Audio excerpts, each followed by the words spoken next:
Salut à tous et bienvenue sur Alex Studio Jeux de plateau. Quel plaisir pour moi de vous retrouver pour une nouvelle vidéo consacrée à un jeu de Shem Phillips, à savoir Paladin, deuxième opus de la saga du Royaume de l'Ouest que j'apprécie particulièrement. Vous connaissez mon affection et mon intérêt particulier pour Vicomte. Eh bien, j'ai le même pour Paladin qui m'emmène au Haut Moyen Âge, l'une des périodes les plus sombres de l'histoire médiévale, puisque nous sommes 100 ans après Charlemagne. Charlemagne, qui est l'inventeur des paladins. Je vous expliquerai qu'est-ce qu'un paladin tout de suite après. Et donc, 100 ans après Charlemagne, après l'extension du royaume en empire et la reconstitution du Saint-Empire par ce grand roi conquérant, eh bien, nous sommes dans une situation où le royaume de Francie occidentale est en déclin. C'est un royaume gouverné par un roi fainéant qui laisse l'administration du royaume à ses sbires, qui n'en font pas grand-chose, et ce qui expose nos frontières à de multiples menaces. Les menaces dans Paladin se manifestent par des vagues successives d'envahisseurs qui viennent essayer de nous envahir, de conquérir notre territoire, et contre lesquels nous devons nous défendre. Le joueur, en tant que seigneur, va essayer de mettre en place ses défenses et de maintenir les frontières actuelles du royaume face aux incursions des Vikings qui viennent du nord, des Byzantins, futurs Perses, ou des Sarrasins qui tentent de passer les frontières au sud. On est vraiment encerclé et on va devoir faire face avec nos petits moyens à toutes ces menaces, à tous ces périls. Alors le monarque, malgré sa fainéantise et dans sa grande mansuétude, nous envoie l'héritage de son grand-père, puisqu'on est certainement à l'époque d'un des petits-fils de Charlemagne, et nous envoie donc les paladins qui sont les chevaliers, les meilleurs chevaliers, désignés par Charlemagne à l'époque, qui l'ont suivi pour effectuer ces grandes conquêtes qui ont permis la reconstitution du Saint-Empire, mais qui depuis sont restés une institution, mais sans devenir, sans réelle mission, puisque bien et l'Empire a été divisé en 3 royaumes et que les royaumes vivotent plus ou moins selon les royaumes. En tout cas, la Francie occidentale n'est pas dans un état très très recommandable et nos paladins s'ennuient. Donc ils sont très contents de venir nous filer un coup de main pour défendre nos frontières. Voilà en gros le contexte thématique du jeu. Alors on démarre la mise en place par l'installation du plateau central. Plateau central qui est composé de deux parties, deux bandes cartonnées assez étroites qui symbolisent bien une région frontalière à défendre, puisqu'on voit apparaître là l'ouest de la ville de notre place forte, qui représente le point névralgique de notre défense, de la défense de notre fief. Alors sur la partie, ça c'est la partie gauche du plateau central, on voit qu'apparaissent un certain nombre d'emplacements pour des cartes, à la fois sur le plateau, vraiment plein champ, et puis au-dessus du plateau également. Donc on va venir poser certaines cartes sur ces emplacements-là. Il est déjà à noter que, eh bien, dans la mesure où pour gagner à Paladin du Royaume de l'Ouest, il faut remporter le plus de points de victoire, eh bien, on note déjà la présence de points de victoire reliés à ces emplacements précis du plateau, ce qui veut dire qu'ils vont avoir un rôle d'objectif pour les joueurs. Donc voilà, là on est sur une partie ouest de notre fief, donc une partie composée de collines, de landes, assez peu peuplées, qui représente un petit peu les confins du royaume à défendre. Mais tout autant un territoire précieux pour le monarque. Deuxième partie du plateau central. Donc sur la gauche, on voit apparaître la deuxième partie de la ville. Quand on relie les deux, eh bien, se forme ainsi notre place forte. est alimentée par un fleuve, donc on ne va pas manquer d'eau, on peut tenir un siège. Elle est entourée par des remparts et reliée par des ponts pour sa partie est et ouest. Donc c'est vraiment une place intéressante pour la défense du royaume. Sur la partie droite, on a différents emplacements, mais qui se distinguent bien de la partie gauche du fief. Alors ça s'explique puisque au niveau illustration, on voit qu'apparaissent dans cette partie du fief de nombreux points d'habitation, donc de nombreux villages ou hameaux qui sont répartis sur tout le territoire. Et au niveau de ces villages et hameaux, eh bien, on va pouvoir créer quelques implantations qui vont nous servir à la défense de la région et en conséquence obtenir des bonus, donc en venant poser des implantations sur chacun de ces emplacements. En dessous, on a tout de même des cartes qui vont pouvoir venir s'enchasser ici. Au-dessus, on a aussi des emplacements de cartes particulières. Et enfin, en haut, on a un secteur très particulier aussi qui représente une mécanique à part entière et autonome du jeu. Un petit peu comme la corruption dans Vicomte, mais là, on va parler d'inquisition. Et donc, c'est une mécanique qui est indépendante des joueurs et auquel les joueurs sont soumis. Sur ce plateau, ensuite, on va principalement ajouter des cartes. Alors, il y a deux types de cartes à Vicomte, enfin, de taille de cartes plus précisément. Des cartes de grande taille, taille standard dans les jeux de Sean Phillips, hein, ce sont le même format que les cartes villageois de Vicomte. Et puis des cartes petit format ou format américain. Voilà. Et on a deux tas très épais de cartes. Alors, que fait-on de ces cartes? Eh bien, on va les disposer astucieusement sur le plateau. D'abord, on va commencer par les grandes cartes. Les cartes petites. Voilà. On va commencer par les grandes cartes. Donc, il s'agit des cartes villageois, c'est-à-dire de la population qui occupe l'espace de notre fief. On va mélanger ces cartes-là et on va former un deck à gauche du plateau. Ensuite, en début de partie, on va révéler 5 cartes que l'on va positionner au-dessus du plateau, de gauche à droite, pour constituer une rivière de cartes que nous pourrons recruter. Alors quand je dis nous, c'est les joueurs, qu'il s'agisse de joueurs humains ou joueurs automates. Alors cette carte-là, je vais la retirer. Vous voyez, elle a une petite couronne ici, puisque c'est une carte de l'extension. Or, si j'ai injecté les éléments, on ne va pas se servir de l'extension. Je vais l'injecter. Alors, ça signifie que cette carte-là aurait dû être là avant. Voilà. Bah, ce sont deux cartes de l'extension. Je vais la retirer aussi. Okay. Voilà. Voilà. Donc là, on a une première offre de villageois disponible.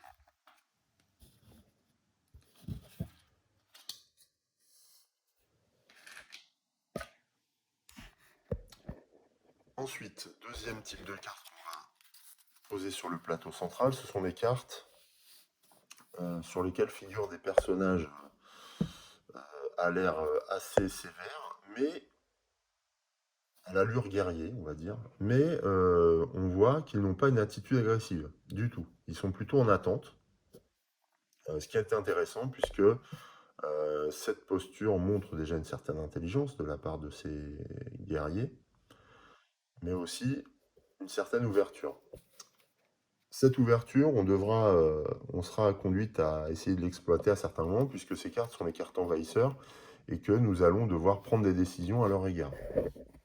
Alors, en attendant, ce paquet de cartes que l'on aura préalablement mélangé, eh bien, on va le poser de la même manière qu'on a posé à gauche le paquet, la pioche villageois, on pose la pioche envahisseur ici. Et puis on révèle des cartes, mais qu'on va enchasser cette fois sous le plateau principal. Et donc là, on en révèle 6. Alors on voit par exemple que là, il s'agit de sarrasin. Encore un sarrasin. C'est un mercenaire, voilà, c'est ça. Un émissaire byzantin ou perse. Encore un sarrasin. Un perse. Et un perse. Ok. Enfin, byzantin. Donc il n'y a pas de viking pour l'instant, mais ça ne saurait tarder. Il reste des grandes cartes sur lesquelles figurent les paladins qui décorent la boîte aussi. Mais ces cartes seront utilisées au moment de l'installation du plateau joueur humain. On va plutôt s'attarder maintenant sur les petites cartes. Alors il y en a beaucoup de différents types. On va commencer par celle-ci. Alors celles-ci sont importantes puisqu'il s'agit de rien d'autre que des cartes qui, avec le sceau de cire rouge, représentent les ordres du roi. Alors, il y a 6 cartes ordre du roi, ce jeu. On va les mélanger. Et elles seront installées en début de partie sur ces slots-là. Donc on comprend que respecter ou satisfaire un ordre du roi nous rapportera des points de victoire. On a également des sceaux de cire vert. On a pas mal de cartes ici. Donc on imagine que ça vient également de notre souverain. Mais cette fois, il ne s'agit pas d'ordre, mais de faveur, de lettres de faveur. Et donc ces lettres de faveur, on ne les connaît pas pour l'instant, mais on va venir en piocher 5 que l'on va placer sur les emplacements faveur du roi, sur lequel à chaque fois on distingue le son vert. C'est assez simple de les repérer. Ainsi, les autres faveurs ne seront pas utilisées de la partie. Voilà. Donc, on a déjà toute la partie gauche du plateau qui est quasiment complète. On va ensuite continuer sur les petites cartes en installant les cartes avec ce verso-là. Donc c'est une grue avec un bloc de pierre et ça symbolise la fabrication des remparts. Donc on va poser ce petit paquet de cartes après l'avoir mélangé. Alors, il y en a quand même pas mal. Hein. Des cartes remparts, fortification. On mélange, hop, voilà. Et on positionne ça sur la carte rempart fortification, symbolisée par cette icône. Et on voit qu'elle est habilement positionnée au-dessus de notre ville. Pour que thématiquement il y ait un lien avec les illustrations. Moi j'aime bien ces petites attentions-là. Je trouve ça vraiment parfait. Au niveau des petites cartes, on continue. Alors il y a 3 emplacements ici qui montrent qu'on va y poser des petites cartes. On y trouve, là symbolisé par le rectangle noir, des cartes qu'on connaît très bien quand on a déjà joué un jeu de la saga. Ce sont les cartes dettes. Les dettes, quand elles sont actives, elles nous retirent 3 points de victoire en fin de partie. Quand on les a remboursées, elles nous ajoutent 1 point de victoire en fin de partie. Donc, ce sont des cartes que l'on doit plutôt éviter en général, mais bon, après, elles peuvent être gérées quand on les détient, à condition de rembourser ses dettes. Ensuite, on a des cartes très très particulières à ce jeu, qui sont les cartes suspicion, sur lesquelles apparaît un personnage à l'allure fort sympathique, n'est-ce pas, qui nous jette un regard absolument perçant et suspicieux. Il se demande ce qu'on fait en train de lire au-dessus de son épaule, puisqu'il a froissé précipitamment un message sur lequel figuraient certainement des informations à ne pas mettre entre toutes les mains. Et donc, voilà. Donc ces cartes-là sont les cartes suspicion. Cartes suspicion qu'on va venir positionner dans les emplacements où figurent des rectangles violets de la même couleur, hein, qui rappellent la couleur du dos de la carte. En début de partie, on va les positionner sur cet emplacement-là. Et on verra comment récupérer ces cartes. On voit qu'il y a une petite mécanique là. Avec le plus, c'est-à-dire qu'on recrute ces cartes.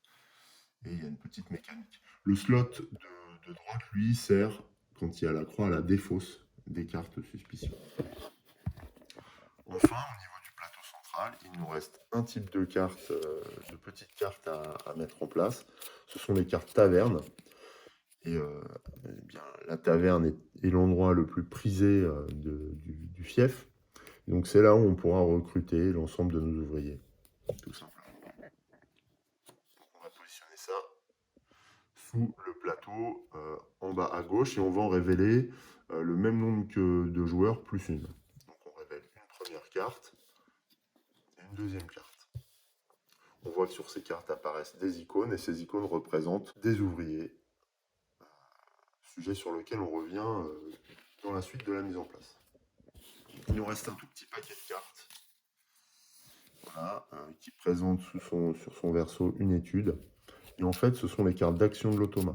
Donc celles-ci sont mélangées et vont être installées au moment où on installera le plateau de notre adversaire.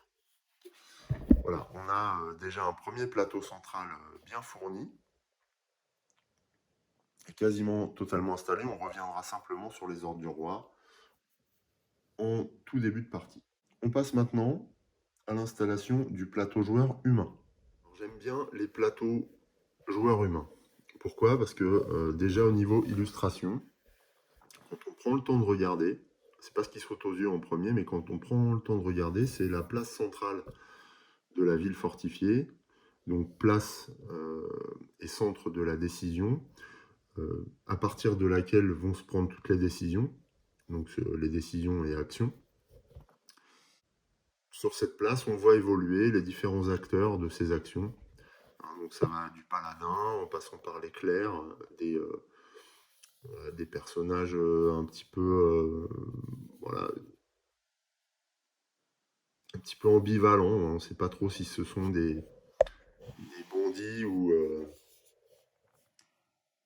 des combattants, on n'en sait rien. Voilà. Là, un militaire, là, des nobles. On a aussi voilà, un chasseur, un éclaireur, des marchands. On a pas mal de choses et c'est très sympa à voir et à faire. On a un chien là aussi. Des constructions, également. On retrouve la taverne, hein, possiblement, ou alors une garnison, je ne sais pas. Enfin voilà, il y a tout un tas d'éléments de décor qui nous rappellent que nous sommes dans la ville fortifiée à partir de laquelle vont se déployer toutes les actions que l'on va lancer pendant la partie.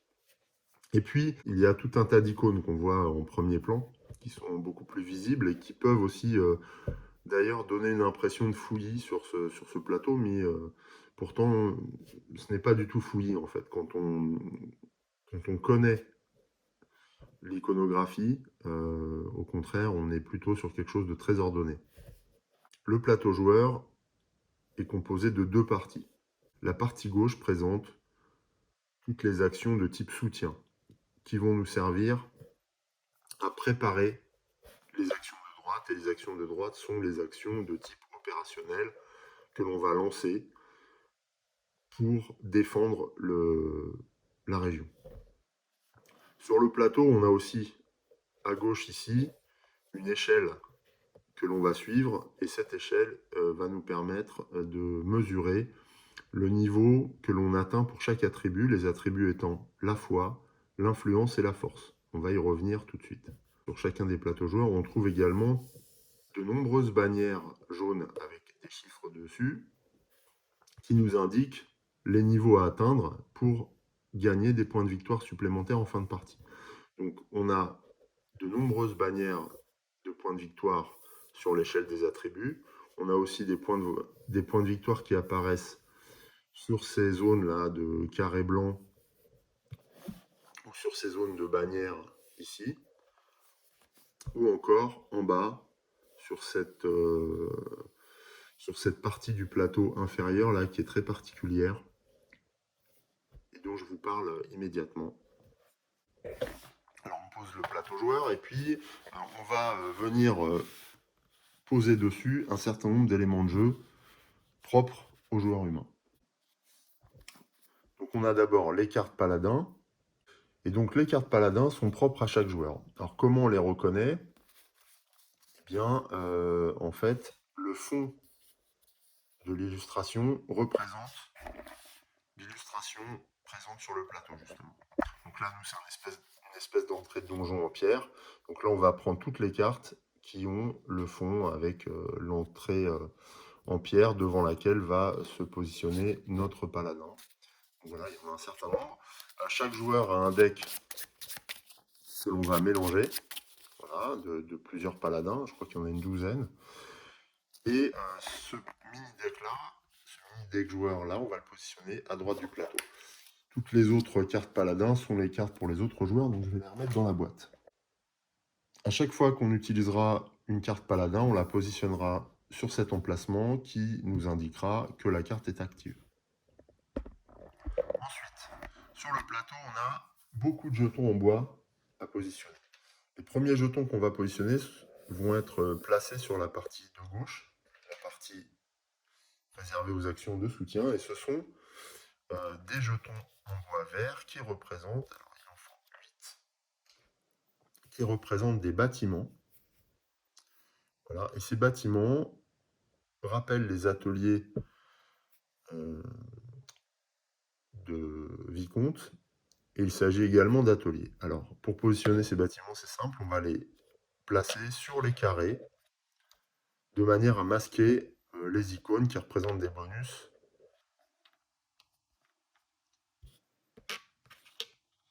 inscrits dans chacun des carrés. Voilà, on place tous nos ateliers comme ça, en début de partie, et donc on en a 8 prêts à être construits. Là, ils ne sont pas construits. Il faudra effectuer une action pour les construire. De la même manière, sur cette zone-là, on va placer des moines missionnaires, là, qui sont ces jetons noirs-là. On voit d'ailleurs le symbole ici.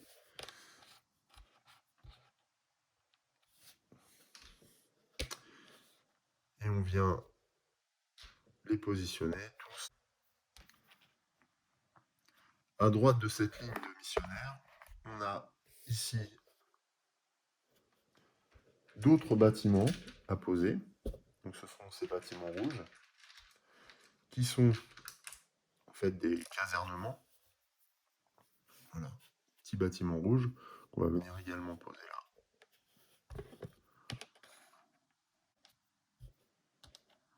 Voilà, donc tous les pions sont positionnés sur la partie supérieure du plateau joueur. Il ne doit pas y en avoir en plus par rapport aux emplacements prévus sur le plateau. On est vraiment au maximum de ce dont on peut disposer pendant la partie. Il reste des jetons qui sont particuliers à positionner en bas de la zone droite du plateau joueur. Et ce sont ces jetons. Voilà, ce sont des jetons qui sont en forme d'amphore ou de jarre. Ces jetons sont bleus, numérotés. Et en fonction de leur numéro, ils vont être placés sur l'emplacement du plateau qui leur est réservé. Donc, ces jetons sont numérotés de 1 à 9, mais attention, les chiffres ne se suivent pas forcément, puisqu'ils ne correspondent pas à l'ordre numérique des jetons, mais à une valeur en influence. Notion sur laquelle on va revenir une fois que j'aurai terminé de positionner tous ces jetons. Ah, il nous manque quoi? Le 3, le 5.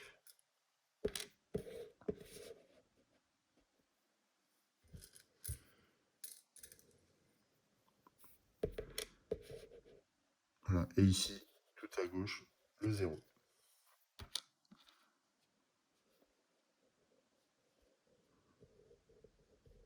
Voilà. Donc là, on a positionné nos jetons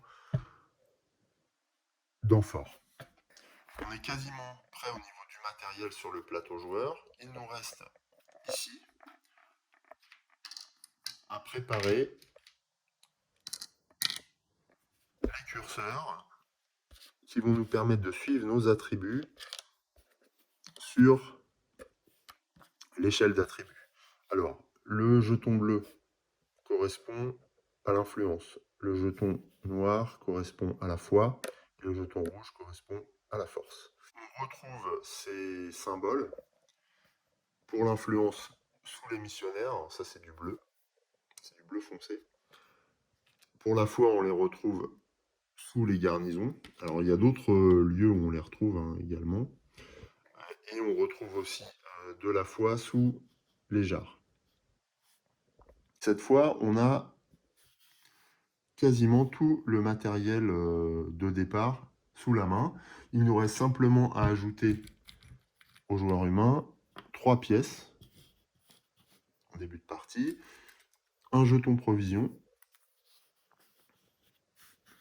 et puis on verra que en début de manche, il y a des ressources supplémentaires, ressources sous forme d'ouvriers en fait.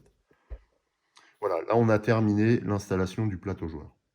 Passons maintenant au plateau de notre adversaire virtuel, l'automa. Alors, comme pour nous, il va disposer de nombreux jetons sur son plateau. Ils sont très semblables aux nôtres, à part quelques particularités sur lesquelles on va venir. Le plateau, quant à lui, eh bien, le plateau automa, il ressemble à un plateau joueur, comme je vous le disais, mais il est placé au dos du plateau joueur. Voilà. Et s'il ressemble beaucoup, il a quand même quelques particularités. On voit qu'il est constitué d'une partie gauche et d'une partie droite. La partie gauche est également dévolue aux actions de type soutien. On retrouve notre échelle d'attributs ici. Partie droite, ce sont les actions de type opérationnel, comme pour nous. Et c'est là-dessus qu'on va poser les jetons d'ailleurs. En bas et en haut, on va trouver des emplacements pour venir en chasser des cartes, comme sur les plateaux humains d'ailleurs, ce dont je ne vous ai pas parlé, à la différence que le plateau humain comporte des coups en fonction des emplacements, alors que celui de l'automa ne comporte pas de coups, hormis des coups en attribut ici. Bref, mais tout ça sont des détails sur lesquels on reviendra dans le cadre de la réalisation des actions. Alors, qu'est-ce qu'on met en place sur le plateau automa? Et bien, comme nous, on va venir placer d'abord les garnisons, voilà, qui se mettent ici, au centre. J'en mets qu'un et puis je mettrai les autres hors caméra. On va placer les missionnaires à cet endroit-là. Et on va placer les jarres en bas, sur les emplacements qui reprennent la silhouette du pion. Voilà. Et puis, toujours dans le même ordre. C'est un 9. Voilà. Ça, c'est important de conserver l'ordre numérique donné par la règle du jeu en début de partie. Donc, voilà. Là, je vous l'ai fait en direct. Donc, ce que je fais, c'est que je mets tous les jetons sur leur emplacement et puis on passe à la suite ensemble. Voilà, j'ai placé les jetons missionnaires, les jetons garnison et les jetons amphores. On remarque que l'automa dispose exactement du même nombre que nous, à savoir 7 jetons du même type. Par contre, vous allez me dire, mais il manque les ateliers à gauche. Et oui, il manque les ateliers parce que l'automa a quelques particularités quand même, dont font partie les ateliers. Alors, les ateliers sont là. Et pour les installer, en début de partie, il faut utiliser les cartes ordre du roi. C'est pour ça que je ne les ai pas mises en place sur le plateau central au début de partie. On va le faire tout de suite. Alors, comment ça se place? Alors déjà, en fonction du niveau de difficulté qu'on veut sélectionner, à savoir facile, standard ou difficile, on va utiliser plus ou moins, on va révéler plus ou moins de cartes. Pour un niveau facile, on va révéler une carte. Pour un niveau standard, on va révéler 3 cartes. Pour un niveau difficile, on va révéler 5 cartes. Vous allez comprendre pourquoi. En effet, pourquoi je vais révéler un ordre du roi? Eh bien, je vais révéler un ordre du roi pour comprendre quelle faveur le roi accorde à l'automa en début de partie. Concrètement, ça veut dire quoi? Je révèle une carte ordre du roi et je vois que cet ordre correspond à un icône présent sur le plateau de l'automa ou du joueur, voilà, ici, qui correspond à chaque fois à l'action convertir. On verra que ça, ce sont des noms d'actions. Donc c'est le même icône. Quand, dans la phase d'installation du plateau de l'automa, je révèle cet ordre du roi convertir, je prends un de ces ateliers et je viens le poser sur l'emplacement désigné par le carré en pointillé blanc sur son plateau. Pourquoi c'est une faveur? Simplement parce que le roi attribue des moyens à l'automa pour lui faciliter la mission de convertir, l'action de convertir, dans la mesure où quand on pose un atelier sur cet emplacement, eh bien le coût en ouvrier est réduit de 1 ouvrier. On vient masquer un ouvrier. D'où cet avantage que lui procure le souverain. Plus le niveau de difficulté est élevé, plus l'automa va disposer d'aide du roi en début de partie. Donc nous, on va jouer à un niveau standard, donc on va révéler 3 cartes en tout. La première carte, c'était l'action convertir, dont le coût en ouvrier est réduit. Ensuite, là, cette action, cet ordre du roi correspond à l'action missionner. Donc là, je prends un autre atelier que je viens mettre sur l'action missionner. Donc là encore, l'automa pourra réaliser cette action en dépensant 2 ouvriers au lieu de 3. Et enfin, dernière action, c'est l'action attaquer. Ça correspond à toujours. Voilà, elle est ici. Voilà. On voit attaquer. C'est pareil sur notre plateau. On la voit là, attaquer. Et donc, eh bien, attaquer sera moins cher pour l'automa. Les cartes ainsi révélées sont remises dans le paquet des ordres du roi, sont mélangées.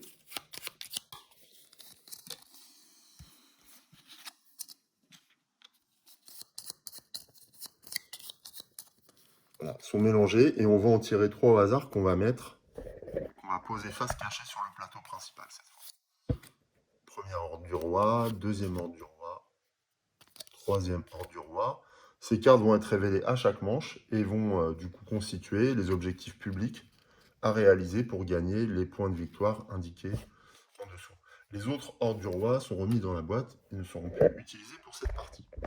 Il reste 3 ateliers disponibles pour l'automa. Ces ateliers vont être posés sur les ordres du roi et seront installés à chaque fois qu'on révélera un ordre du roi, puisque celui-ci va encore aider l'automa et lui permettre de réduire les coûts des actions, mais cette fois en ciblant les objectifs qu'il désignera comme prioritaires pour le royaume. Donc on voit que l'automa a quand même, en matière d'équilibre du jeu, une certaine avance sur nous en matière d'action. Il y a encore 2 éléments originaux sur le plateau. D'abord, cette piste ici. Cette piste est une piste de suivi des ressources. Alors, comment ça fonctionne? Si le joueur humain gagne des pièces, des provisions notamment, qui vont lui servir après à financer certaines actions, comme on va le voir, l'automa, lui, ne gagne pas de pièces, ne gagne pas de jetons en tout cas. À la place, il suit l'accumulation des ressources sur cette piste. Comment il fait? Eh bien, il utilise ce jeton vert et à chaque fois qu'il va gagner soit une pièce, soit une provision, on fera avancer le jeton de 1 cran. Par ailleurs, cette piste a une autre utilité, c'est qu'elle nous permet de voir quel élément de jeu l'automa va cibler pendant la partie. Par exemple, lorsqu'il va devoir interagir avec une carte villageois, eh bien, selon la position de son curseur de ressources, on saura quelle carte il cible. En effet, ici, on voit en vert, là, que sont représentées en rectangle vert les 5 cartes villageois placées en haut du plateau.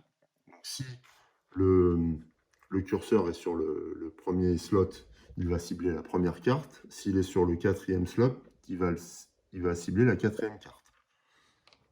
Simplement. C'est le même fonctionnement pour les cartes pour les cartes envahisseurs, sauf que les cartes envahisseurs, il n'y a pas 5 cartes mais 6, et on voit qu'il y a la sixième carte au-dessus de laquelle il n'y a aucun slot.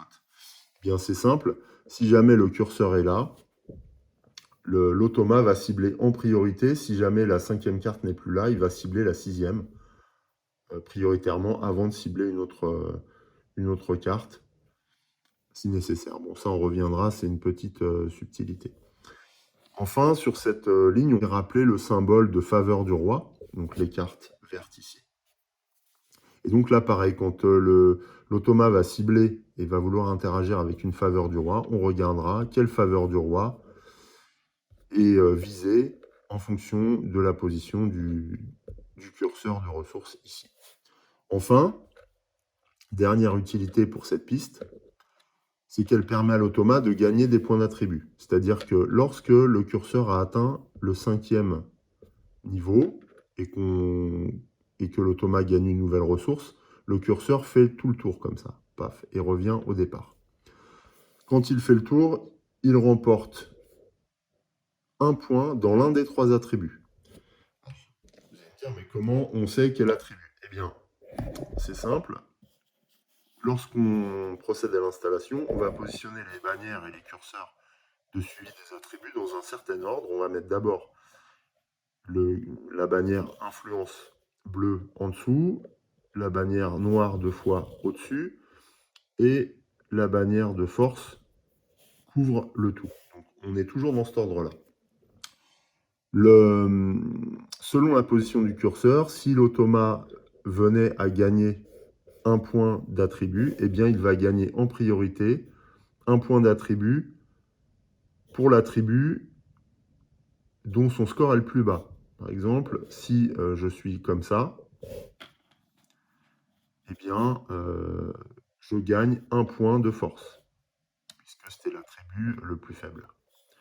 Si on est à égalité, donc dans cette configuration-là, et que l'automa gagne un point d'attribut, eh bien là, c'est simple. Il va gagner un point d'attribut sur l'attribut situé le plus en haut, donc dans l'ordre, donc force, foi et influence. Dans cette configuration-là, si je dois choisir entre foi et influence, je gagnerai un point d'attribut en foi. Donc je devrais remettre les jetons dans l'ordre. Voilà. Voilà comment fonctionne cette piste. Donc c'est une mécanique qui est compacte, mais qui est très importante pour l'automa.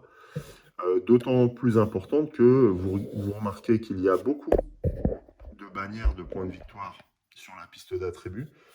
Et pour l'automa, cette piste représente la plus grande source de points de victoire. Donc il va falloir trouver moyen de freiner sa progression, ce qui n'est pas du tout facile, hein, parce que vous allez voir qu'il progresse à une allure folle sur cette échelle, et donc il nous met des points de victoire quasiment à chaque tour dans la vue, sachant qu'il est très difficile de le ralentir. Comme pour nous, eh bien, sur le plateau, on va apercevoir tous les points de victoire, hormis ceux qui sont sur l'échelle des attributs, des points de victoire que va pouvoir remporter l'automa, comme nous, en débloquant des actions, en réalisant des actions, en retirant des jetons, etc., en gagnant des cartes. Dernier élément utile à l'installation du plateau de l'automa, ce sont ces cartes actions que l'on mélange et que l'on place sur le plateau, sur l'emplacement qui rappelle le dos de la carte, face cachée. Et à chaque tour, on révélera l'action que fera l'automa, tout simplement. Vous allez voir qu'il est ultra efficace. Voilà, là on a fini l'installation. Alors l'automa n'a pas de ressources au démarrage. Il commence à 1 là-bas, il n'a pas de pièces, il n'a pas de provision, il n'a rien du tout. Voilà. On a terminé la mise en place. On passe maintenant à la deuxième partie qui concerne le contenu du livret.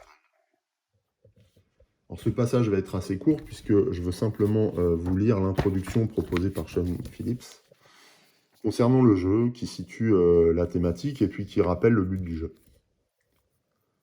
Paladin du Royaume de l'Ouest se déroule à une époque tumultueuse de l'histoire de Francée occidentale, aux environs de l'an 900. Malgré des efforts récents pour développer la ville, les régions périphériques sont toujours menacées par les envahisseurs. Les Sarrasins surveillent les frontières alors que les Vikings pillent les richesses et le bétail. Même les Byzantins se montrent menaçants à l'est.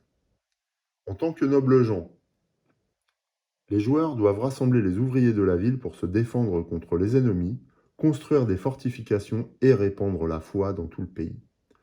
Heureusement, vous n'êtes pas seul. Dans sa grande sagesse, le roi a envoyé ses meilleurs chevaliers pour vous aider dans vos efforts. Préparez les chevaux et aiguisez vos épées, les paladins approchent. Voilà la thématique du jeu qui rappelle, enfin qui articule un petit peu tous les éléments de jeu en quelques phrases pour nous permettre de mieux comprendre la thématique. Le but du jeu. Le but du jeu de paladin du royaume de l'Ouest est d'être le joueur avec le plus de points de victoire, PV, à la fin de la partie. Les points sont gagnés en établissant des garnisons, en construisant des fortifications, en missionnant des moines et en affrontant des envahisseurs. En effet, on retrouve des points de victoire sur les cartes envahisseurs et sur les actions qu'on vient d'énumérer, et sur les attributs. À chaque manche, les joueurs réclameront l'aide d'un paladin spécifique et rassembleront des ouvriers pour accomplir des tâches.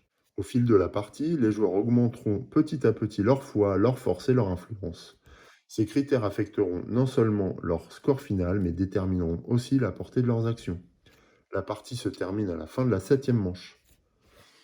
Ensuite, en dessous, on a la légende des différents artisans et des différents ouvriers. Et je me suis rendu compte d'ailleurs que je ne vous avais pas présenté les ouvriers, donc c'est le moment. Donc pour faire des actions, on va avoir besoin de villageois. Et ces villageois ont différents métiers. Les différents métiers sont rappelés par les couleurs. Et donc on a plusieurs couleurs de jetons qu'on va pouvoir gagner lors des différentes manches. Alors, quels sont les métiers de ces différents paysans? Les villageois plutôt. C'est pas des paysans, c'est des villageois. Les villageois verts sont des éclaireurs. Les villageois rouges sont des combattants. Les villageois blancs sont des paysans, justement. Les villageois noirs sont des clercs. Les bleus, des marchands. Et enfin, les violets, eux, sont particuliers parce que ce sont des criminels. Alors, les criminels, ça parlera aussi à ceux qui ont déjà joué à Vicomte, puisqu'on sait que les criminels ont un rôle particulier dans Vicomte. En effet, ils ont un rôle un petit peu de joker dans Paladin, en tout cas. Voilà. Dans Vicomte, ils sont un petit peu différents. Ils nous aident bien par leur talent, mais ils nous pénalisent au moment du calcul de la vertu ou de la corruption. Là, dans Paladin, ils sont des ouvriers jokers, c'est-à-dire qu'ils vont remplacer n'importe quelle couleur d'ouvrier. En compensation, lorsqu'on gagne ou lorsqu'on recrute un criminel, on doit systématiquement piocher une carte suspicion. C'est ce que symbolise cette iconographie ici.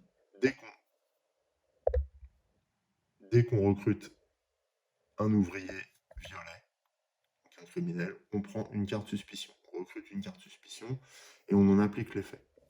On verra que les cartes suspicion, comme les criminels dans Vicomte, ont des aspects ambivalents, un petit peu opposés, voilà, partagés entre l'avantage et l'inconvénient pour le joueur. Voilà, cette fois on a fait le tour total du matériel. J'avais complètement oublié les ouvriers. Donc on est face à un plateau assez dense, hein, vous voyez, avec les deux plateaux joueurs, le plateau central, toutes les cartes et tout. On est vraiment face à quelque chose de à la fois d'intrigant, mais aussi voilà, de complexe à l'œil, en tout cas. Mais vous allez voir, malgré cette complexité apparente, le jeu est extrêmement fluide et extrêmement simple. C'est un des caractères de ce jeu, Paladin du Royaume de l'Ouest, de Sean Phillips, qui a toujours bien troussé et léché ses mécaniques de jeu. Bien justement, on peut démarrer la première manche. Au début de la première manche, il y a une petite mise en place spécifique de la première manche, incontournable, pour nous permettre de démarrer la partie. Et ce sera comme ça à chaque manche. Allez, on se retrouve tout de suite pour le début de la partie. Allez, on se lance. Donc, première étape de ce début de manche, eh bien, c'est que chaque joueur humain doit sélectionner un paladin. Comment procéder? Eh bien, on a mélangé notre deck paladin. On ne le remélangera pas, mais voilà. On pioche 3 cartes paladin dans ce deck. On regarde. Alors, on le regarde, quand on joue en multijoueur, on ne révèle pas ces cartes, hein. On ne les montre pas. Et là, on va regarder ce que nous propose chaque carte, à savoir que sur chaque carte, on a le nom du paladin qui vient nous aider. Donc là, on a Yvon, Ivoire et Samson. Et chaque paladin vient nous apporter ses talents. Donc ces talents représentent un niveau d'attribut qu'on accumulera à notre niveau d'attribut au moment où on tire le paladin. Donc là, en début de partie, euh, Samson nous donne 2 en force et 2 en influence, auquel on va additionner notre niveau de force et d'influence qui est égal à 0, puisqu'on est en tout début de partie, qu'on n'a pas encore acquis de nouveaux points. Ivoire, lui, nous donne 1 en force, 3 en influence, alors que Yvon nous donne 1 en force et 3 en foi. Autre élément important, le paladin ne vient pas seul, il nous apporte du renfort, et il nous apporte, quand on le sélectionne, 2 ouvriers. Samson nous apporte un éclaireur, un villageois. Ivoire nous apporte un clerc, un marchand, alors que Yvon nous apporte un clerc et un éclaireur. Dernière qualité, dernier pouvoir conféré par le paladin, c'est sa capacité spéciale. Donc là, Samson nous permet de développer pour 2 pièces de moins. Développer, c'est une action du jeu sur laquelle on va revenir tout de suite. Ivoire nous permet d'absoudre gratuitement. Absoudre ne coûte pas de pièces. Et Yvon nous permet de missionner sans dépenser de provisions. Voilà. Donc, en début de partie, on tire 3 cartes et puis on doit choisir un de nos paladins. Deuxième étape, après avoir regardé quel paladin pouvait venir nous aider, on va révéler la première carte, Ordre du Roi. Puisqu'on est à la première manche, je ne sais pas si vous voyez, voilà, on est à la première manche ici. Donc on révèle la première carte du plateau. C'est un Ordre du Roi qui va nous intimer l'obligation de missionner, c'est-à-dire qu'il veut qu'on convertisse, qu'on répande la foi de l'Église dans le pays pour consolider la croyance chrétienne dans une région qui est soumise à d'autres influences. L'atelier qui était présent sur cette carte, on va aller le poser sur l'action correspondante de missionner. Alors là, c'est un cas un peu particulier puisque lors de l'attribution des aides du monarque, du souverain envers notre adversaire, il avait déjà facilité et réduit le coût de l'action missionnée. Et bien là, il le réduit encore, c'est-à-dire que l'automa, pour faire une action missionnée, qui est un objectif aussi, hein, eh bien, n'aura qu'un seul ouvrier à dépenser. Donc c'est un énorme avantage, considérant qu'il s'agit d'un objectif royal qui peut rapporter des points de victoire en fin de partie. Pour remporter ces points de victoire, il faudra réaliser 5 actions missionnées, c'est-à-dire qu'il faudra retirer 5 pions de cette partie du plateau et les répandre comme ça dans la région de notre fief. Donc ça, c'était la deuxième étape du début de manche, qui était de révéler la carte d'ordre ou de faveur du roi. Ensuite, on va révéler, enfin, chaque joueur va choisir une carte taverne, une carte taverne qui nous permet de recruter d'autres ouvriers. Et bien sûr, le joueur humain étant toujours le premier joueur à Paladin, on va avoir la primeur du choix, c'est-à-dire qu'on va pouvoir choisir en premier. Alors moi, d'emblée, je vais choisir celle qui nous donne le plus de variété. à savoir cette carte taverne-là, qui m'apporte 2 clairs. Je vais les mettre sur le plateau avec les ressources. 2 clairs, un marchand et un combattant. Je prends ça d'emblée. Donc voilà pour mes ressources en ouvrier issus de la taverne. Dans la mesure où j'ai utilisé cette carte, je la mets, je l'incline de 90 degrés. La seconde carte va être à destination de l'automa, mais on va voir que le fonctionnement est un peu particulier en début de partie. Me concernant, maintenant que je connais les ordres du roi, je vais regarder quel paladin peut m'aider le mieux dans ce contexte. Sachant que je sais que l'automa, par exemple, a des coûts très très réduits pour missionner. Alors, est-ce que je vais aller sur le même terrain que lui pour remporter des points de victoire? Je sais que dans Vicomte, c'est pas du tout la bonne idée. Il est très difficile de concurrencer l'automa. Donc, est-ce que je vais sur le même terrain que lui, ou est-ce que je m'oriente sur des actions autres que les actions plutôt religieuses?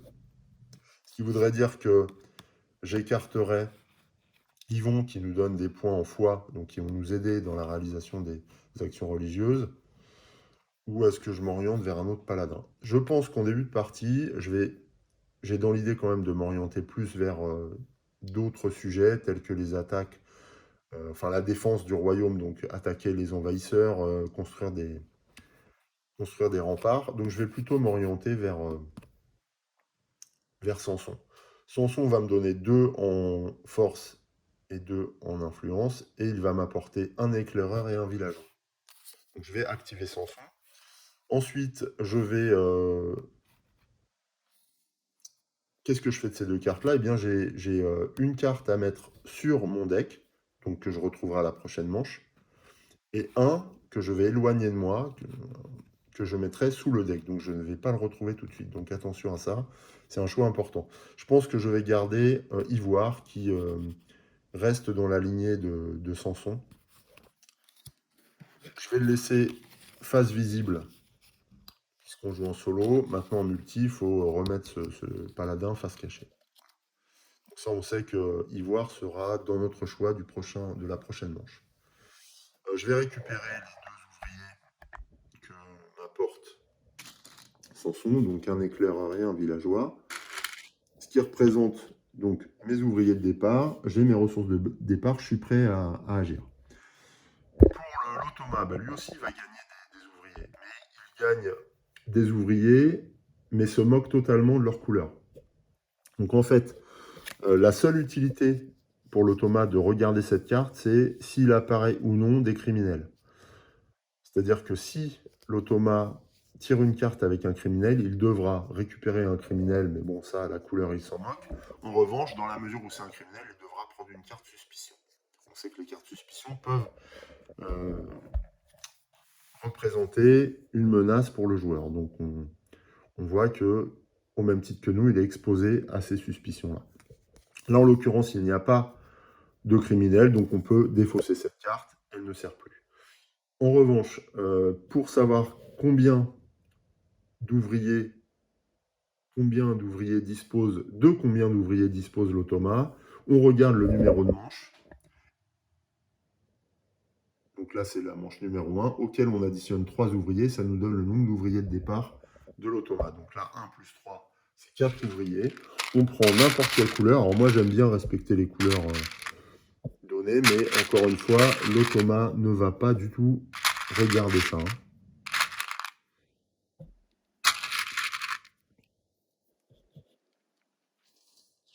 Voilà, donc lui, il a pris ses 4 ouvriers de départ. Les couleurs n'ont pas d'importance, même si moi, je les conserve par rapport à la carte.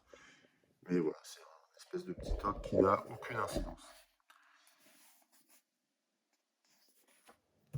Qu'est-ce qu'il y a d'autre à faire en début de manche? Eh bien, c'est tout. On est prêt à se lancer sur le premier tour d'action. Et c'est le joueur humain qui débute. Première action de la première manche. Alors, comment ça se passe? Eh bien, on va sélectionner une action sur notre plateau. Pour la réaliser, il faudra qu'on réponde aux différents critères qui sont à la fois les coûts, représentés par le nombre et la silhouette ou la couleur des ouvriers, les coûts supplémentaires en ressources, donc pièces ou provisions, et éventuellement, dans une deuxième partie de l'action, des coûts qui seraient liés au déblocage d'emplacements particuliers. Voilà. Alors, concrètement, si je me lance sur une action à ce premier tour, alors je ne vous cache pas qu'entre chaque action, je vais couper la caméra, prendre le temps de réfléchir un petit peu, mais ce serait vraiment trop long de laisser ces pauses entre les actions pendant la vidéo, donc je préfère les couper. Quoi qu'il en soit, c'est vrai que la réflexion dans ce jeu est quand même un bon atout, puisqu'elle permet d'anticiper les coups qu'on va faire, en tenant compte des potentialités des choix de l'action, sachant que celui-ci ne révèle pas ses actions à l'avance. Ces actions vont résulter de la pioche de cette carte, donc on ne sait pas ce qu'il va faire. Maintenant, on peut essayer de regarder en fonction de son niveau d'attribut, en fonction des cartes disponibles encore, en fonction de nos actions et de ses actions disponibles, ce qu'il va pouvoir faire. Mais ça, on va le voir au courant de la partie. Ça nous permet d'anticiper un petit peu et d'avoir un ou deux coups d'avance par rapport à lui, ce qui ne garantit pas pour autant la victoire. Quoi qu'il en soit, là pour démarrer, dans la mesure où j'ai Samson et qu'on est en tout début de partie, que notre adversaire a beaucoup de coups réduits, puisqu'il a déjà développé un certain nombre de bâtiments et donc augmenté ses capacités à agir en réduisant les coûts, mais on va un peu faire pareil, c'est-à-dire que sans trop réfléchir, je vais développer au départ. Développer, je peux, puisque j'ai beaucoup d'ouvriers, qu'il m'en faut 2 de n'importe quelle couleur, donc potentiellement, c'est jouable. Par ailleurs, j'ai les pièces nécessaires, donc je peux encore une fois développer. Maintenant, j'ai le choix entre plein d'actions de soutien. Je peux également faire des actions plus opérationnelles qui me mettraient sur la voie des points de victoire. Je vais quand même jeter un œil aux envahisseurs, parce que j'ai dans l'idée de m'orienter plutôt vers des choix portant vers l'attaque ou la conversion des envahisseurs, ou la construction de garnisons, peut-être même l'absolution, mais surtout la construction de remparts. Je ne vais pas aller trop sur le terrain religieux, puisque manifestement, c'est l'objectif premier, et il est bien équipé pour ça, de notre adversaire. Et je ne vais pas pouvoir le concurrencer sur les points, donc ça va être compliqué. Bon, allez, on va faire une action développée. Alors, comment ça se passe?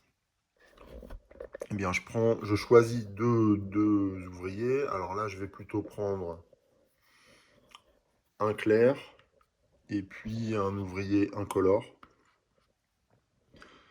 Je vais payer le coût de l'action développée, sachant que grâce à Samson, je paye 2 pièces en moins, donc je vais dépenser 2 pièces.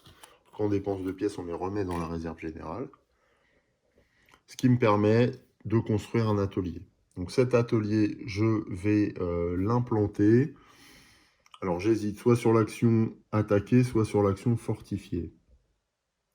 Il faut savoir que l'action attaquer nécessitera pour la réaliser des points de force. Là pour le moment j'ai 0, donc ça va être compliqué d'attaquer, en sachant que mes adversaires ont au minimum besoin d'avoir 1 en force en opposition pour être vaincu. Maintenant, l'action attaquer l'action attaquer peut être réalisée en dépensant de l'argent à la place des points de force. Donc c'est un avantage. Donc je vais peut-être faciliter l'action fortifiée. Donc voilà, j'ai réalisé mon action, j'ai payé les coûts, j'ai dépensé mes ouvriers. J'augmente ma capacité à bâtir des remparts autour de ma ville. C'est la fin de mon tour. J'allais oublier, je peux récupérer un ouvrier. Alors ça, c'est un ouvrier blanc, je pense, incolore. comme bonus que je mets dans ma réserve. Voilà, cette fois, mon action est totalement terminée. Mon tour d'action est terminé. On passe à l'automa, puisque là, on joue chacun notre tour à ce jeu. Alors, l'automa, pour jouer, c'est simple. Il pioche une carte et on résout l'action qui est indiquée dessus. Alors là, c'est une action rassemblée. C'est une carte action qui provient de l'extension. Donc, je vais la défausser. Je vais la mettre dans la boîte. On ne va pas s'en servir. Je pioche une autre carte. Là, faveur du roi. Ah, oui. Alors non, j'aurais pas dû piocher cette carte. Mince. Ça, c'est un oubli de ma part durant la préparation. J'aurais dû mettre les cartes faveur du roi. Alors, je vais le faire. Oui, durant la préparation, j'ai oublié de mettre en place toutes les cartes d'action faveur du roi sur les cartes faveur du roi du plateau principal.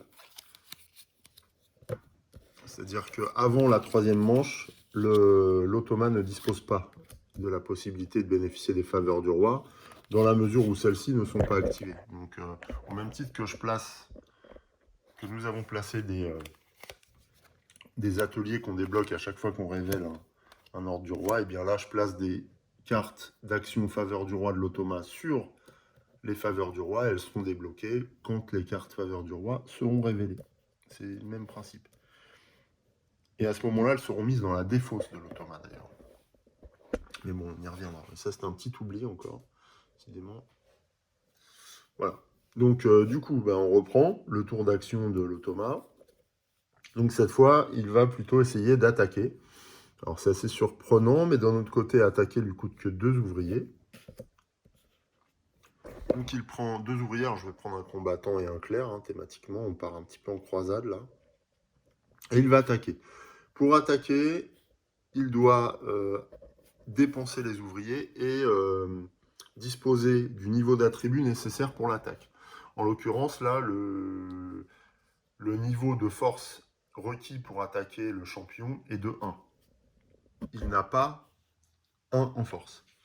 Donc, eh bien, il ne peut pas attaquer. Donc, il reprend ses ouvriers et il ne va pas effectuer cette action. Pour autant, on laisse la carte révélée.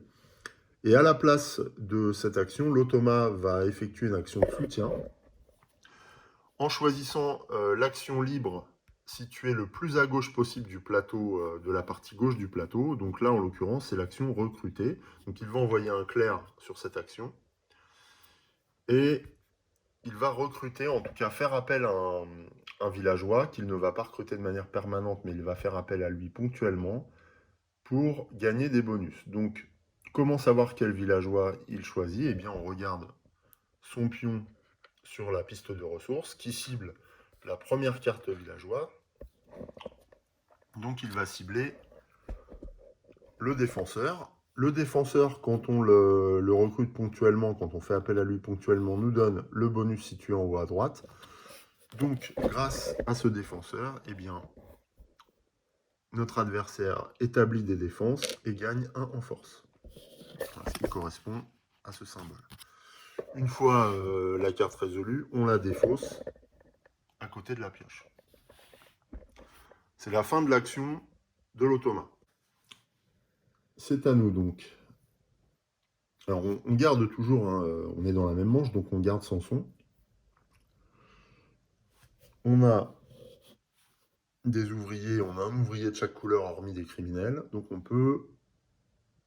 on a le loisir d'accomplir pas mal d'actions. Dans la mesure où j'ai un ouvrier vert là, je pense que je vais effectuer une action fortifiée. Donc je dépense un ouvrier incolore et un ouvrier vert pour effectuer une action fortifiée. Attention, construire une fortification implique, de piocher une carte dans cette pioche, mais également de pouvoir payer les coûts nécessaires à la construction du rempart. En effet, quand je vais construire la première tranche de mon rempart, je vais devoir atteindre le niveau 0 d'influence et payer une provision. J'ai 0 en influence, ça c'est pas le problème. J'ai bien une provision en réserve. Donc je peux piocher une carte, rempart. Cette carte rempart comporte des bonus qui me permettent de gagner 1 en force. Bah oui, forcément, je fortifie ma ville et un éclaireur. dans ma réserve d'ouvriers. Une fois que j'ai réalisé ça, je peux enchasser la carte de fortification sur ma ville. Voilà, on va dire comme ça. En payant le coup, à la fois enfin, je ne paye pas le coup en influence, on ne redescend pas, mais on doit atteindre, ça c'est une condition préalable en influence, et par contre, je dois payer 1 en provision, ce qui est fait. Et là, j'ai terminé mon action de fortifier. Voilà, donc c'est logique, hein. J'envoie des ouvriers fabriquer la fortification. En plus, là, j'ai un atelier qui me facilite les choses. Il me faut une certaine influence pour pouvoir disposer du terrain et je dois dépenser des provisions pour nourrir les ouvriers qui travaillent. Tout est logique jusque-là. Mon tour d'action est déjà terminé. Donc on passe au second tour d'action de l'automa. Pour savoir ce qu'il fait, on pioche une carte action et on voit. À son tour, il conspire. Et oui, l'automa n'aime pas, regarde d'un très mauvais œil ce qu'on fait. Alors pour conspirer, c'est simple. On cherche l'action de conspiration sur son plateau, on voit qu'elle est ici. Donc je vais prendre un de ces ouvriers que je vais poser sur le slot. Et pour lui, conspirer revient à piocher une carte suspicion, ce qu'il va faire immédiatement. Voilà. Et une fois qu'elle est piochée, on la révèle. Et cette carte suspicion lui rapporte encore un élément que j'ai oublié de mettre en place, à savoir le trésor de l'église. Et donc, cette carte suspicion lui permet de piocher, de récupérer une subvention de l'église, en fait, qui participe à la conspiration. Donc là, dans la mesure où l'automa a pioché une carte conspirée, déjà il la pose sur son plateau à l'emplacement prévu, il récupère une pièce et quand c'est une pièce rouge qui apparaît, c'est une pièce provenant du trésor de l'église. Donc il prend cette pièce, dans la mesure où il ne va pas la conserver, il la remet dans la réserve générale et il avance de 1 son jeton. Par ailleurs, il gagne 2 ouvriers. 2 ouvriers n'importe quelle couleur. Sauf les criminels. Voilà. Ce qui met fin à son action de conspirer, c'est-à-dire qu'il a réuni des fonds et des personnes pour nuire à notre développement, à notre réputation, quelque part. Il conspire contre nous. C'est la fin de son action. Donc on voit, hein, quand l'automa fait une action, il suffit de regarder l'iconographie sur son plateau pour connaître les effets exacts de son action. C'est déjà la fin du deuxième tour d'action. On continue par un troisième tour. Donc c'est à nous. Il me reste encore des ouvriers, donc je peux effectuer de nouvelles actions. Alors attention, parmi les actions sur le plateau, je ne peux plus effectuer les actions sur lesquelles sont déjà présents des ouvriers. Si je souhaitais les renouveler durant la même manche, il faudrait que je fasse une action priée pour libérer un slot au choix et pouvoir de nouveau effectuer l'action ainsi libérée. Alors est-ce que je fais ça d'ailleurs?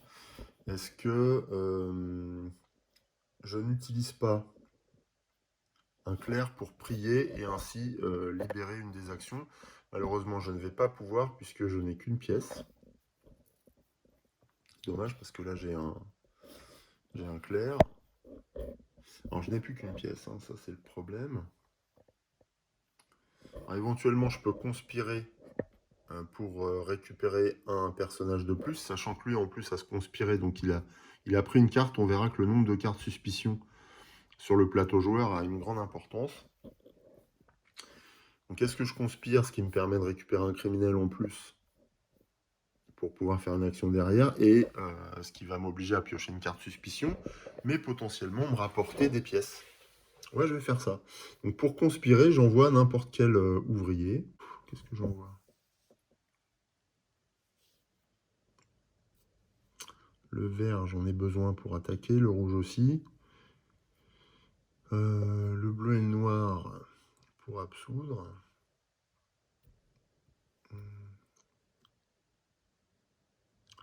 Ah, j'ai une idée. Ouais, j'ai une idée pour préparer un petit peu mes coups derrière. Donc je vais envoyer mon clerc. Non, je vais envoyer mon combattant. Ouais, je vais envoyer mon combattant conspirer. J'utilise un peu l'effet miroir vis-à-vis de la dernière action de notre adversaire. Quand je conspire, je récupère un criminel que je mets dans ma réserve. Et comme j'ai pris un criminel, je vais chercher une carte suspicion. Voilà. Cette carte suspicion me rapporte une pièce. Je la place sur l'emplacement de mon plateau prévu. Je récupère une pièce dans la zone d'inquisition. Elle m'appartient désormais, cette pièce. J'ai une subvention d'État pour conspirer. Et mon action est terminée. Qu'est-ce qu'il va faire en réponse à ça? Eh bien, il va convertir. Alors, convertir, on sait que c'est un objectif fixé par le roi. Pour convertir, qui est là, l'automa va devoir dépenser 2 ouvriers. Alors, je mets un clerc et un combattant, mais encore une fois, ça n'a aucune importance. Et comme il convertit, eh bien, il regarde quel envahisseur il peut convertir. Quels sont les envahisseurs à portée de conversion pour l'automa? Sachant que celui-ci a 0 en foi et que les envahisseurs ont un niveau de foi prérequis pour être convertis, il peut simplement cibler l'envahisseur qui a 0 en foi. Donc ça, c'est autorisé. Donc, qu'est-ce qu'il fait? Eh bien, il convertit le champion. Donc, il le récupère. Quand il le convertit, eh bien, ce champion vient grossir les rangs de son armée, donc il gagne 1 point en force. Donc, j'avance de 1 son jeton de force, ce qui lui rapporte au passage 1 point de victoire déjà. Par ailleurs, ce champion est mis sous son plateau en tant qu'allié maintenant, en tant que nouvel allié. Et en fin de partie, ce champion lui rapportera 1 point de victoire, plus 1 point de victoire par ordre du roi réalisé. Donc attention, c'est un allié précieux, ce champion. Dans le manuel, si je n'ai rien oublié, mais je pense pas. C'est assez simple comme action. C'est simple mais efficace, c'est-à-dire que il nous a déjà mis 1 point de victoire dans la vue. Convertir. Quand l'IA réalise cette action, il essaye toujours de convertir une carte envahisseur correspondant à la position de son marqueur ressources. Alors là, il aurait essayé, en effet, son marqueur ressources est en 2e position, il n'aurait pas pu convertir le filou qui est en 2e position parce qu'il a 2 en foi, enfin il nécessite 2 en foi. Néanmoins, si cette carte n'est plus disponible, elle cible la prochaine carte comme indiqué à la page 28, donc là il va cibler celle d'à côté. Elle ne peut convertir que des cartes envahisseurs qui entrent dans la limite de son attribut froid. Donc voilà. L'IA déplace la carte sur son emplacement le plus à gauche disponible en dessous de son plateau. Règle importante, l'IA gagne toujours au moins 1 PV pour chaque envahisseur converti. C'est-à-dire qu'en fin de victoire, en fin de partie, il gagnera au moins 1 PV là-dessus, même s'il ne remplit pas les conditions de victoire indiquées par le champion. Donc en gros, dans ce tour, il nous a mis 1 point de victoire là et 1 point de victoire là minimum. Nous, pour le moment, on n'a pas remporté de point de victoire. C'est ce qu'il faut comprendre, c'est que l'automa, lui, ne fait rien gratuitement en fait. Il arrive toujours à gagner des points à chaque tour. On passe au tour suivant, donc c'est à nous. Donc, précédemment, j'avais conspiré. La question, c'est que vais-je faire? Alors, j'ai 1 en force, 0 en foi, 0 en influence. J'ai déjà bâti une fortification, mais avec 0 en influence, je ne peux pas vraiment faire autre chose. Donc, ce que j'envisageais, c'était d'absoudre, donc de laver mes péchés. Pour ça, ouais, est-ce que je fais ça réellement? Parce que ça me départit de pièces.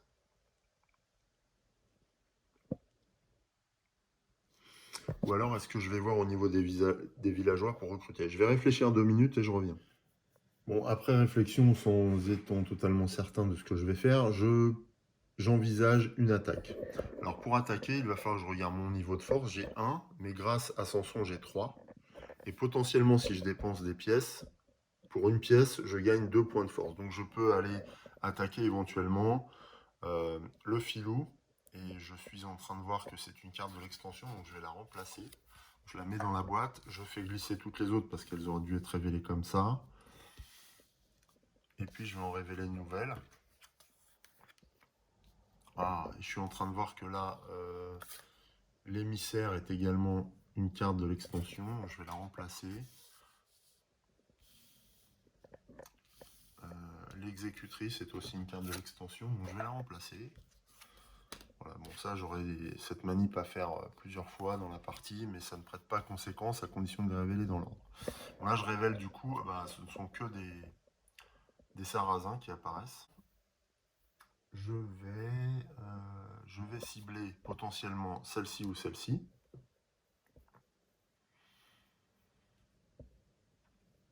Puisque je peux atteindre les deux avec mes ressources en force. Donc, comment faire?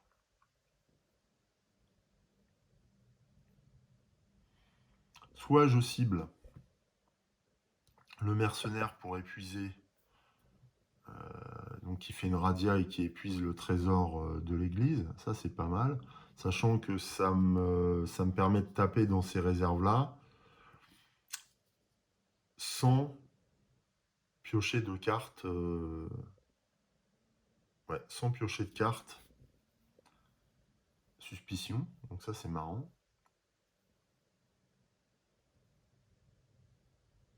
Et ça me rapporte un point d'influence qui me sera nécessaire pour bâtir un rempart.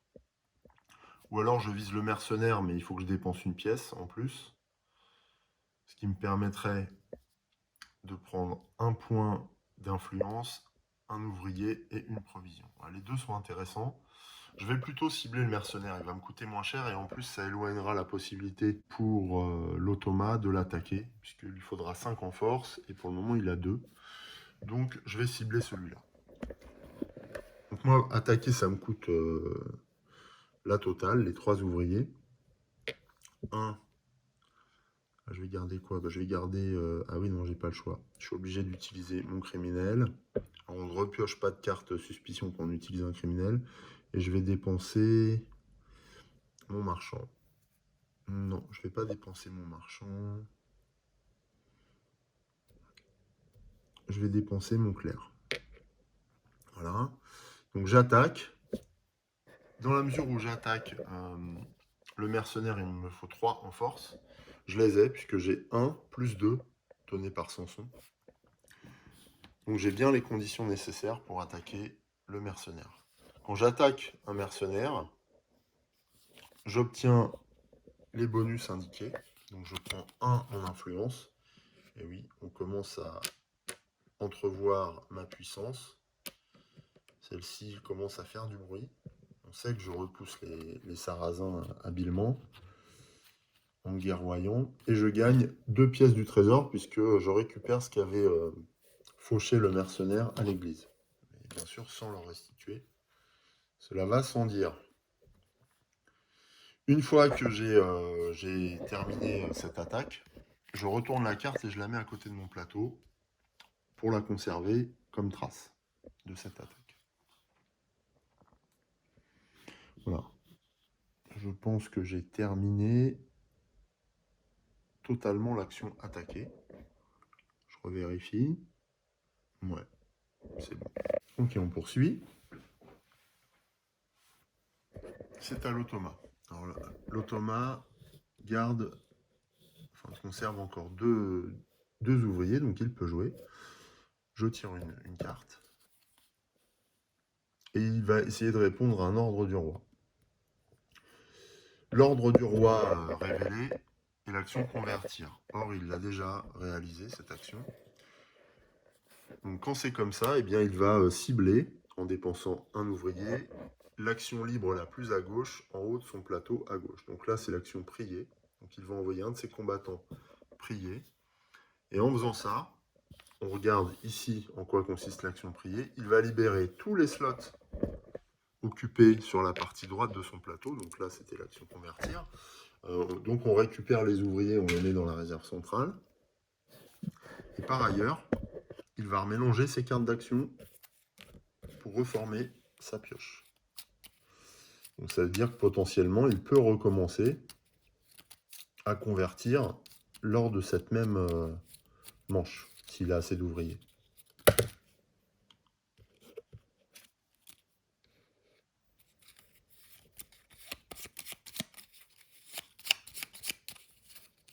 Voilà. Son action priée est terminée. Alors, il ne faut pas se leurrer, cette action, même si là, elle n'a pas de portée immédiate, elle est ultra puissante, hein, puisqu'elle permet à l'automate de potentiellement réeffectuer des actions de type opérationnel qui lui rapportent des points. Donc, voilà, il ne faut pas se fier aux apparences. L'action de prier est extrêmement puissante pour l'automate, vraiment.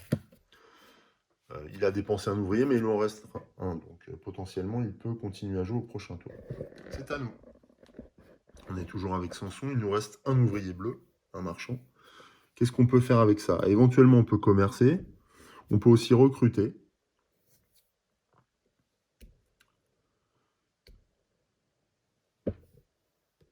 Alors, recruter de manière ponctuelle, hein, puisque l'action recruter est particulière dans le sens où si je dépense un ouvrier de n'importe quelle couleur, je recrute de manière ponctuelle pour gagner les bonus se situant à droite de la carte. Si je dépense un ouvrier de n'importe quelle couleur plus un combattant, là je recrute, j'enrôle en fait un villageois dans l'armée et donc ses talents sont récupérés de manière durable. D'ailleurs, j'ai oublié, je pouvais recruter un villageois au début de la partie gratuitement. Ce que je vais faire...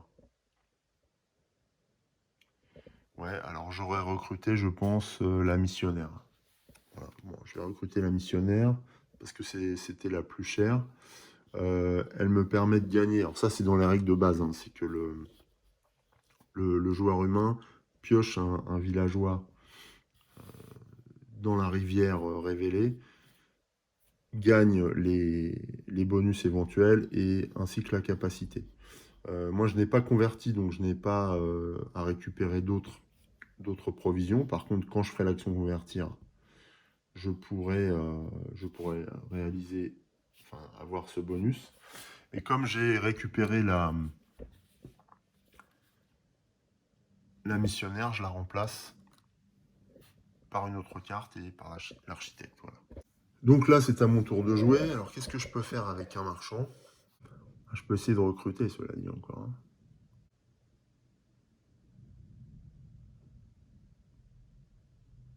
Hein.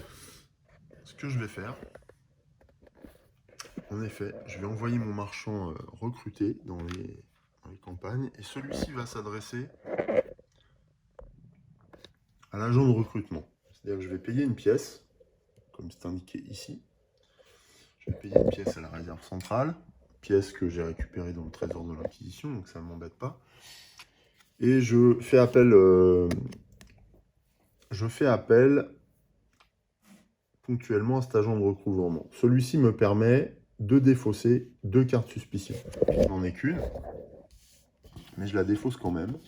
Tant pis, je vais perdre le bénéfice de la deuxième défausse. Mais c'est pas grave, ça évitera que l'automat s'en serve pour défausser une carte à lui. Et puis moi, ça me débarrasse de cette suspicion. Donc c'est pas trop mal. Quand j'ai fait ça, eh bien c'est la fin de mon action. Je n'ai plus d'ouvriers, donc c'est au tour de l'automat. Il lui reste un ouvrier, on va voir ce qu'il fait. Alors il veut effectuer un ordre du roi. L'ordre du roi est de convertir, donc comme je le disais, voilà, typiquement, le cas que je vous expliquais tout à l'heure, c'est qu'il essaye dans une même manche d'effectuer 2 fois l'ordre du roi pour gagner un maximum de points. En tout cas, s'approcher de l'objectif fixé par le souverain. Cependant, dans la mesure où il lui faut 2 ouvriers et qu'il n'en a qu'un, il ne peut pas réaliser cette action.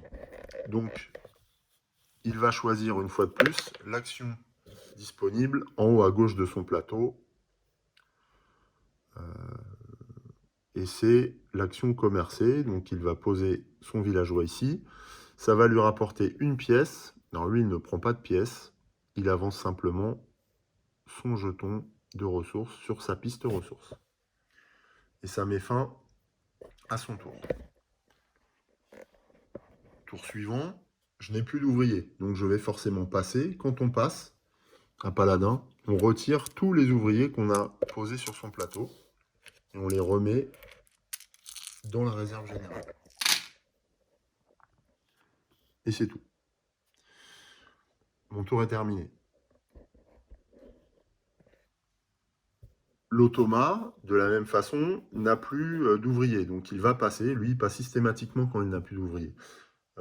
Nous, en tant que joueur humain, on peut décider de passer à tout moment et de conserver les ouvriers qui nous restent, à condition d'en conserver 3 maximum. Ce qui peut être intéressant pour renforcer sa capacité d'agir à la manche suivante. En tout cas, là, la question ne se pose pas. Et donc, pour l'automa, ça ne se pose jamais. Donc, quand il passe, eh bien, c'est pareil. On ne touche pas ces cartes. Elles restent comme ça. Par contre, on prélève tous les ouvriers qui sont sur son plateau et on les remet dans la réserve générale. Alors, on considère que la manche se termine, puisque les 2 joueurs ont passé.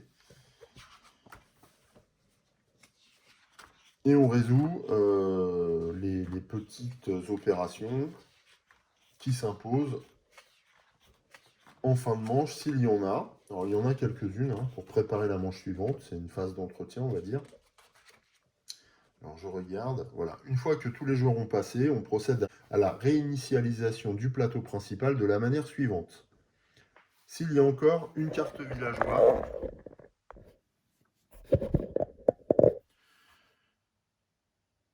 sur l'emplacement le plus à droite, défaussez-la. Alors, il y en a bien une, mais attention, quand on joue en solo, on défausse cette carte-là et celle qui se situe sur le 2e emplacement à droite. Donc là, il n'y en a pas, et on va défausser la sentinelle. Il n'y a pas d'autre effet que celui-ci. Ensuite, on va faire glisser les cartes villageois restantes sur les emplacements le plus à droite. Voilà, le défenseur passe en première position, donc pour l'acquéreur, il y a un coût réduit, l'architecte aussi. Et on complète le marché en révélant de nouvelles cartes. Donc là, on a la conspiratrice qui arrive, l'acolyte et le colporteur. Voilà. Ceux-ci seront disponibles au prochain tour. Ensuite, s'il y a encore des cartes envahisseurs, c'est le cas. S'il y a encore des cartes envahisseurs sur l'emplacement le plus à gauche, défaussez-la. Et comme nous sommes en solo, on doit défausser les 2 cartes le plus à gauche sur le plateau envahisseur. Là, il n'y a plus de cartes, donc on fait simplement glisser les cartes restantes sur les emplacements les plus à gauche. Du coup, celles-ci ont un coût, ont des conditions d'accès plus faibles, et on va révéler des nouvelles cartes pour compléter la rivière.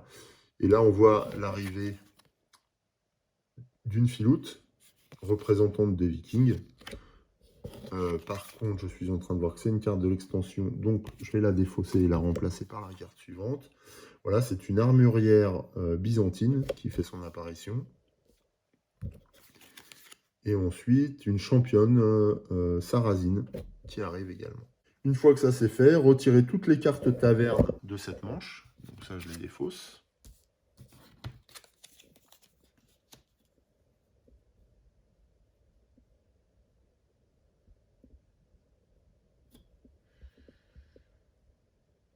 Si la pile est vide, mélangez simplement la défausse pour créer une nouvelle carte. Enfin, remettez dans la réserve tous les ouvriers qui ont été placés sur les faveurs du roi. Il n'y en a aucune pour l'instant.